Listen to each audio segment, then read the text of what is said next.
Nii, head seminarile osalejad, et nii nagu on, et selliste energiaseminaride põhienergiavahetus toimub ikkagi kohvipausi ajal ja tundub, et kõik on koondunud nagu siia väiksepoolsesse külge. Aga jätkaksime meie taastuvenergia seminariga siin ja tõesti oleme päris palju sellist väärtuslikku ja uut ja põnevat teavet saanud nii majaomanikena kui ka korteriühistu esindajatena kui ka lihtsalt valdkonna huvilistena täna siin. Aga üks raamat siis, mis on siin ka müügis ja esindajatel saadav, on siin meil täna väljas. Aga ma saan aru, et on olemas ka maakütte käsiraamat, täiesti selline olemas ja Uku Sukles on meil siis täitsa siin olemas. Nii, tule Uku siia rahva ette, inimesed tahavad siin vaadata. Eesti Geotermaalenergia Assotsiatsioon, sellise põneva nimega assotsiatsioon. Räägi meile oma raamatust ja räägi natuke assotsiatsioonist. Tere, mina olen Uku. Esmalt sooviks eelkõnelejaid tänada huvitavate presentatsioonide eest ja härra Jaadale öelda ka seda, et see ei ole minu raamat, see on sihtgrupi ja meie kõigi raamat tegelikult, sellepärast, et meie ühist raamat, saame ühisest raamatust rääkida. Kuigi tegelikult on niimoodi, et ma võib-olla pigem räägiksin natuke laiemas pildis maasoojusenergiast ja geotermaalenergiast, kui käiks seda raamatu iga lehe läbi, sellepärast, et siin on piisavalt eksemplare kõige koju, et tasuta, ma tõstan nüüd pärast selle laua peale. Pärast saavad kõik võtta selle tasuta kodus ise lehitseda ja sealt juba edasi minna.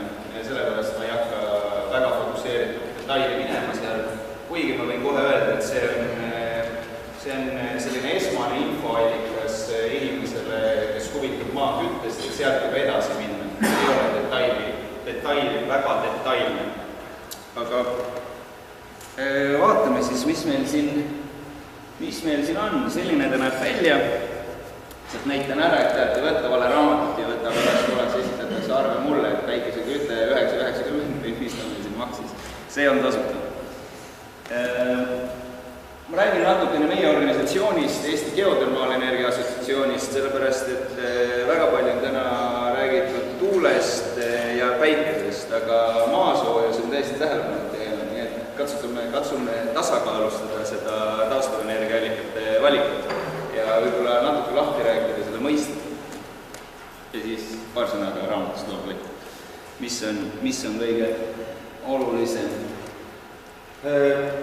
Ma pean kindlasti ära mainima selle, et see raamat ei ole välja andnud meie poolt, vaid seoses Euroopa Liidu projektiga, mille Eesti partner oli Geoloogia Instituut.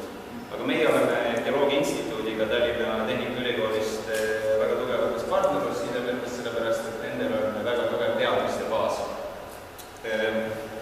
Meie olime selle raamatu koostamise juures ja võtsime endale vastutuse peale projekti ametliku lõppu neid teadmisi ja materjale ka edasi levitada.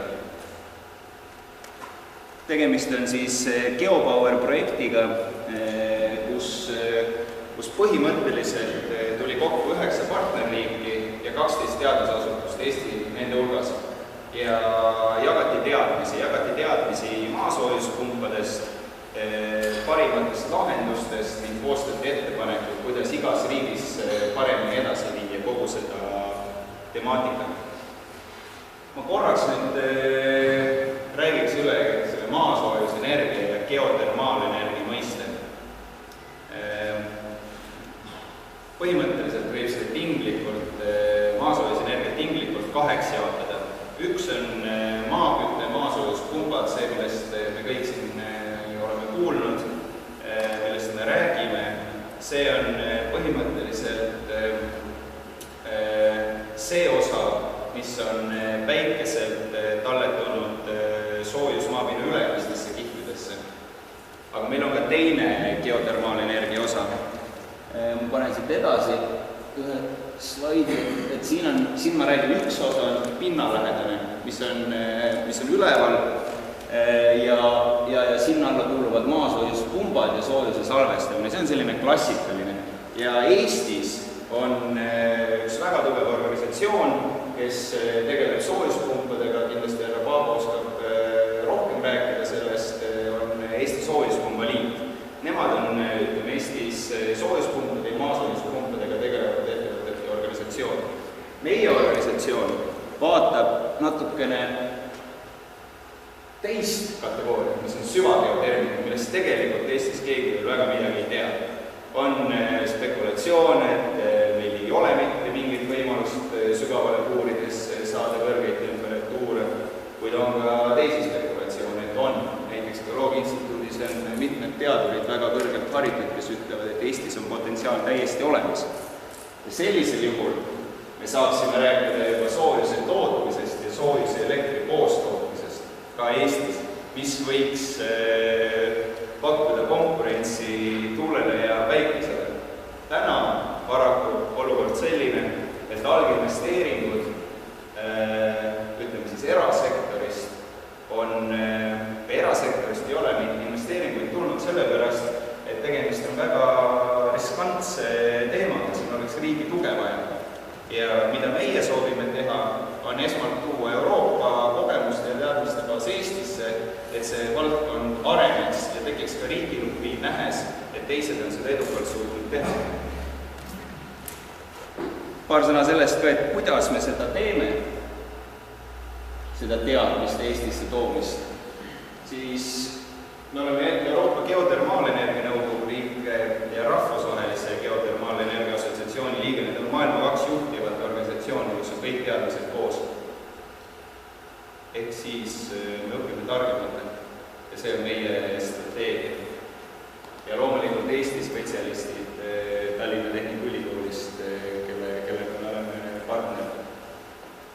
Ma siin hetkel rohkem ei peatuks, vaid räägiks paari sõnaga ka sellest, mis me reaalselt Eesti kontekstis teinud oleme nende teadmistega, mille me oleme teistelt õppinud.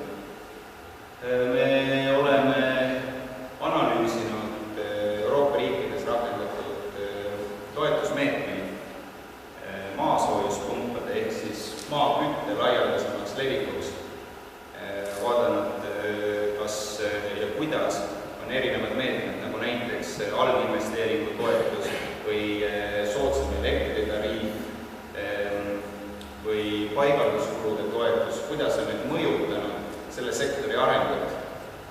Ja vastavalt sellele oleme teinud rea ettepanekuid sellises dokumendis nagu Eesti maasoojusenergia tegevuskava aastani 2020, kuidas Eestis neid kõige paremini rakendada või millised võiksid need võimalused olla ja mis selle mõju oleks.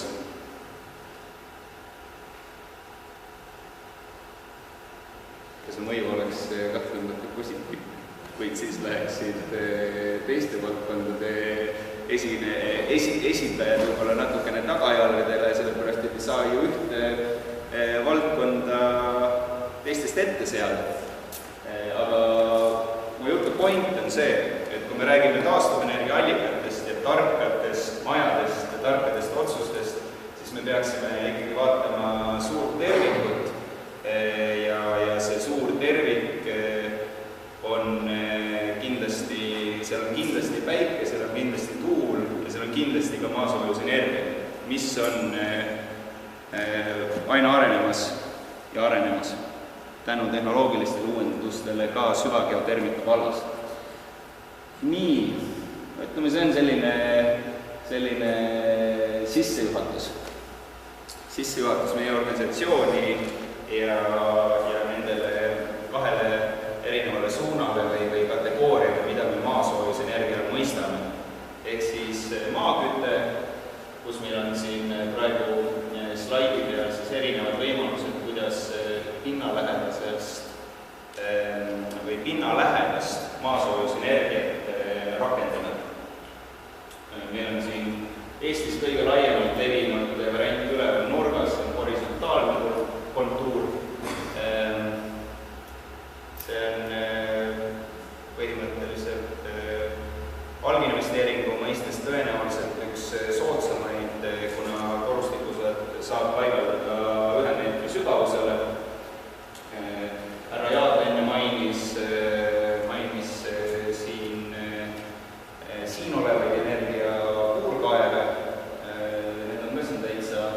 esindatud siin kohe horisontaalse kontuuri all avatud süsteemiga. Mul on seal ühe slaidi peal natuke sellest räägitud ka ja see vist mainitud, et tavaliselt jäävad need sinna kuskile 30 meetri juurde, aga siin oli need 2 korda 67 meetrit.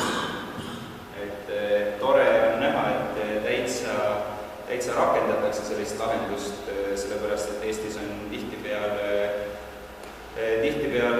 ühelt poolt seadusandlik regulatsioon natukene keeruline lubade saamiseks, eriti mis puudutab igasuguseid puurimisi.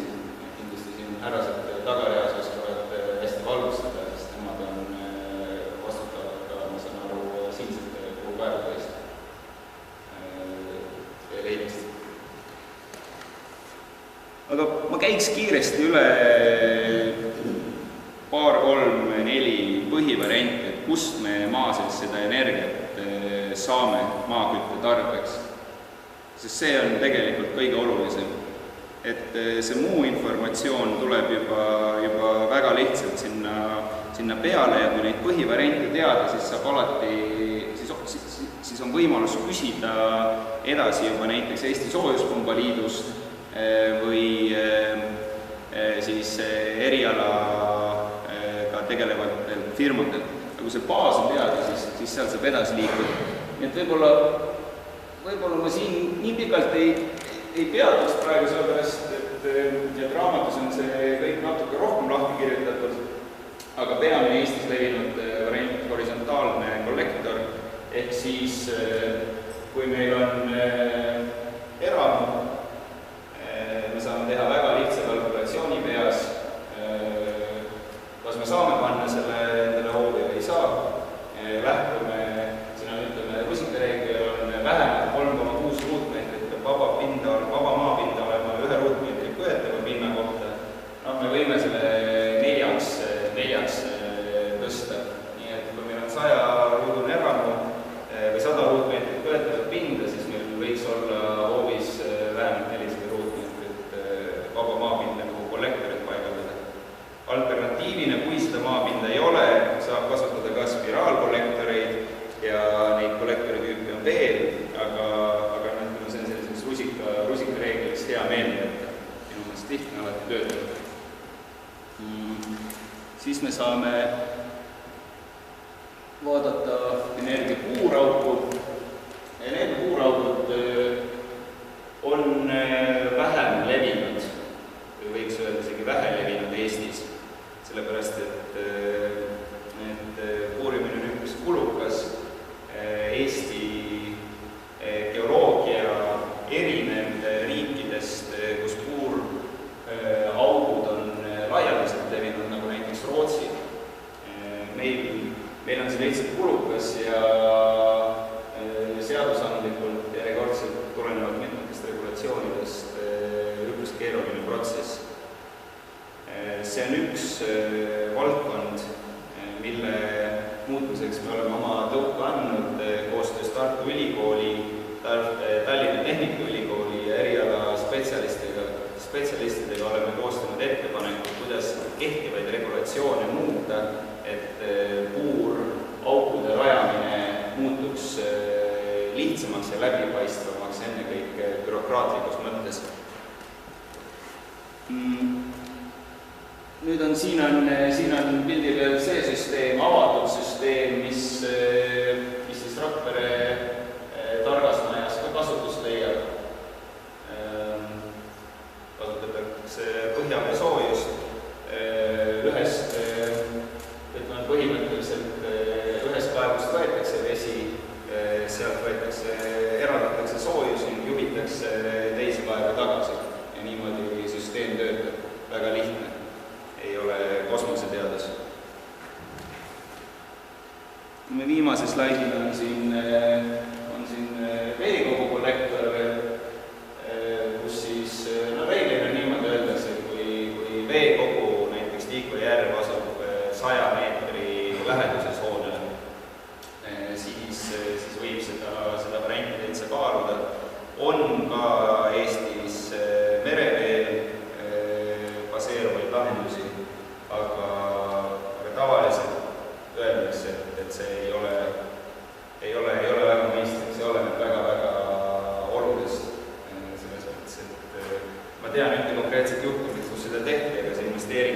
lihtsalt suuri neid tehnilisi nüansse on nii palju lihtsalt, millega arvestama peab ning sellest tulenevalt ei ole see väga levinud. Kompaktkollektorid, põhimõtteliselt need on lahendused, mida rakendada siis, kui vaba maapinda napib horisontaalkollektorite jagamiseks. Ma võtan küsimuse hea meelega peale juttu, mul siin palju aega pole, nii et... Hästi lihtne küsimus. Jah.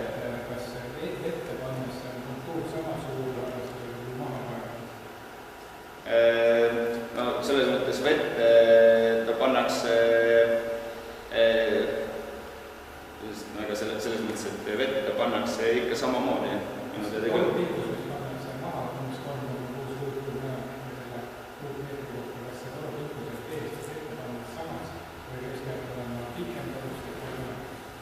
Äkki ära Paavo oskab vastata? Võib vastata niimoodi, et circa 10% on lühem. Ja vettepanekuga loomulikult kaalud ja ta vajub õhki. Seal oli meetrid sügavustajad, siis on põhjapind ja põhjapuga sinna läheb. Ja mis temperatuur on ilmselt madal ka maailma. Ja ütleme, mis on veel oluline ka näiteks selle kollektori pikkuses, kui me räägime kas või horisontaalsest kontuurist hoovis, siis pinnase tüüp ehk mis pinnas on, kui niiske pinnas, siis läheb kollektorit vähem, sellepärast et soojusjuhtivus on niiskel pinnasel parem. Kui on kuiv ja liivane pinnas, siis läheb seda kollektorit rohkem. Nii et pinnas, sellest oli enne juttu ka presentatsioonis, et sellest on ka raamatus välja toodud näitajad, et mis need ütleme, sellised klassikalised soojusjuhtivuse arvutusmetoodikad on. No siin me kasutegurist kopist rääkisime, see ei ole midagi uut, ütleme mis puudutab nüüd seda soojusvõttu, siis siin on paari sõnaga sellest kirjutatud, et niiske pinnas on kõige mõistlikum. Ja kui siia lõppu veel rääkida, siis maaküttest ja loomulikult see peamine küsimus, mis majaomanikul on, mis on selle investeering, alginvesteering ja veel oluliselt, mis on see tagasimakse aeg. No siin ei ole sellist üldset vastust, nagu tõenäoliselt kõik aru saavad, sellepärast, et kui me räägime tagasimakse ajast, siis alati oleneb sellest, millega võrrelda. Kui me räägime alginvesteeringust, siis on väga asukoha spetsiifiline see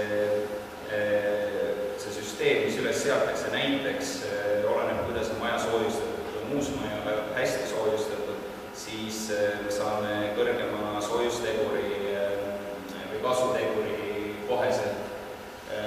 Oleneb, kui te lähete näiteks hinnapakkumist võtma ettevõtte käest süsteemi investeeringusse tagasimakse ajaks, siis küsitakse, kui palju on aknapinda, kuidas on soojustus, nagu just mainisin, kuidas on pinnas, kas on niiske, kas on kuiv, kas on piisavalt vaba ruumi.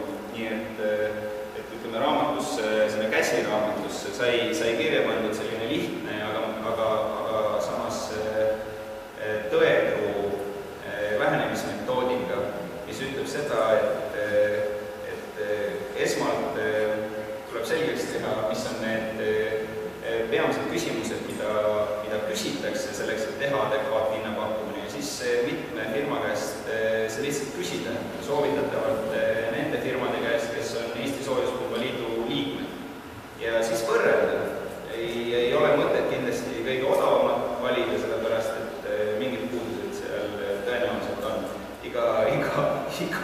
Igal asjal on oma hind ja reeglina on niimoodi, et heal süsteemil on oma hind. Ma olen kuulnud neid jutte inimestelt, kes kiruvad seda, et nad läksid natuke odavama valiku teed ja pärast panid selle raha sinna aastate jooksul mitmekordselt tagasi, et parendusi teha. Lihtsalt selline soovitus, et kindlasti kaaluda enne, kui otsust teha. Soojuspumba Liidu lehele soovitan kindlasti pöörduda peale raamatuga tutvumist, sellepärast, et see on tõesti esmane infoallikas, see ei ole mõeldud kõikidele küsimustele vastama, vaid ainult sisse juhatama. Ja ma arvan, et selle lühikese aja jooksul ma sain sellise väga-väga näpuotsaga sissejuhatuse tehtud meie organisatsiooni tegemistesse ja ka sellesse raamatusse ning ma loodan, et te leiate küsimused, vähemalt esialgsed vastused oma küsimustele sealt, kui mitte, siis küll te nüüd leiate. Aitäh!